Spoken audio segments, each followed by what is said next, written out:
May I now request Shri Dilip Ghosh, Honorable Minister Designate, to write and take oath before the Honorable Governor.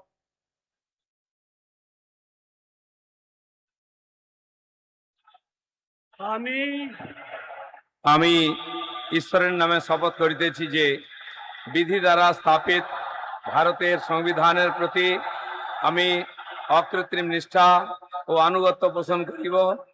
আমি ভারতের সার্বভৌমত্ব ও অখণ্ডতা রক্ষা করিব।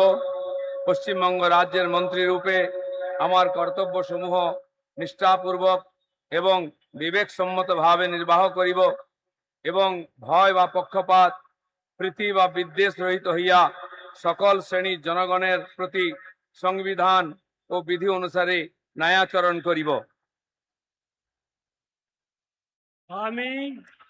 আমি শ্রী দিলীপ কুমার ঘোষ ঈশ্বরের নামে শপথ করিতেছি যে পশ্চিমবঙ্গ রাজ্যের মন্ত্রী রূপে যে কোনো বিষয় যাহা আমার বিবেচনার জন্য আনিত হইবে বা আমি জ্ঞাত হইব, তাহা ওই মন্ত্রী রূপে আমার কর্তব্যসমূহের যথাযথ নির্বাহের জন্য যেরূপ আবশ্যক হইতে পারে তদ ব্যতি রেখে আমি প্রত্যক্ষ বা পরোক্ষভাবে কোনো ব্যক্তি বা ব্যক্তিগণের নিকট জ্ঞাপন করিব না বা প্রকাশ করিব না।